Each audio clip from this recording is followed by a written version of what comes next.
Hey, my name's Leonardo Ramirez, and I'm an author of children's steampunk and young adult sci-fi. Been writing for about 20 plus years. I thoroughly enjoy it. I was 5 years old the first time I witnessed a fight between mom and dad. My mom, somehow or another, ended up underneath the kitchen table, or the dining room table, I should say. And I remember looking down at her, looking up at my dad. There was glass everywhere.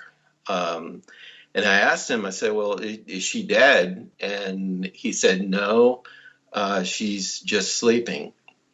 So that was my first experience. Now, after a couple years of that turmoil, my father left. Right after my dad left, we were kind of thrust into very poor situation. When a man hits a woman, there's kind of a rewiring that goes on in the person's head.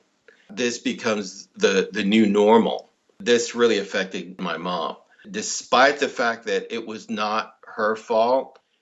How she reacted to it after he had left was something that she needed to own.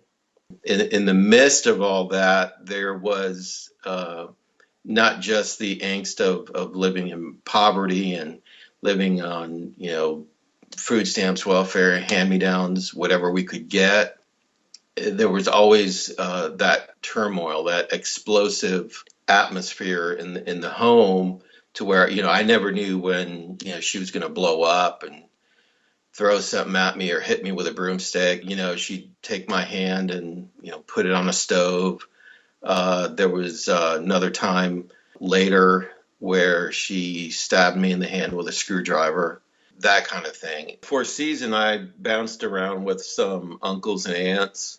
The times that I spent with them were short lived. My grandfather, for instance, I never lived with him, but I did have him in my life. He was always so content, so happy, as poor as my grandparents were. From him, I learned to be joyful no matter what the situation. There was another uncle, Uncle Frank, who just passed away not too long ago. He didn't have a whole lot of friends, but he had a big family, and he was more than happy to bring me over and be a part of their family for Christmases and that kind of thing. And I never felt like I was on the outside. Since I was the only male in the house, there was also a lot of, as a man, you need to do this, you need to do that, you need to do this, A, B, and C for us in this house. You look like your dad. You're acting like your dad. I heard that for 15, 20 years or so. All of the stuff that happened over the course of so many years. We can't really expect it to go away overnight. It actually wasn't until not too long ago I began the process of reconciling the fact that my mom was probably not going to get any better. One of the things that I wish that my mom had done differently, I wish she had gotten counseling. I wish that she had become more self-sufficient.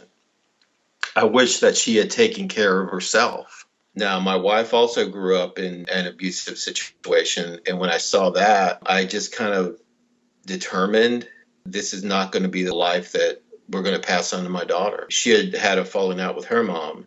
So we tried moving to New Mexico where her parents were living and try to reconcile that. But things went south very fast. For us, that was the straw that broke the camel's back. So we got in the truck and came here, and 12 years later, here we are. We moved here not knowing anyone, not having a job. I remember the day that our money was about to run out. I said, you know what, I'm just going to grab my guitar. I'm going to go downtown to Nashville and start playing it, open my guitar case, and see what happens. She said, don't do that. Don't do it. Please don't do that. I finally caved after back and forth. I said, okay, I'll stay. As soon as I put my guitar case down, the phone rang and I had a job. We slowly built ourselves back up. The house that we're in now is the biggest house I've ever lived in.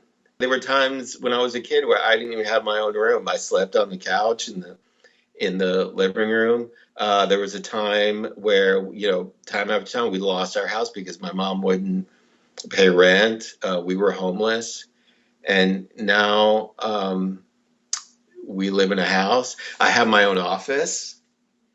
We're happy. We're whole. We've got an amazing, amazing daughter. One of the things that I'd always uh, felt strongly about because of not just my family history, but because of my wife's family history, is that if I ever had a daughter, a young girl, that she would absolutely have to study karate or study martial arts. I mean, she's got a passion for it. She's been doing it for about 10 years now. She's a second degree black belt. She's 14 years old and she teaches kids older than her now. I'm pretty confident that she can take care of herself out in the real world. If there was one message I would tell women out there, it would be you have not failed. Once a man abuses you, hits you once, then he has accepted that as normal, and it is not. Go because you deserve better and your children deserve better.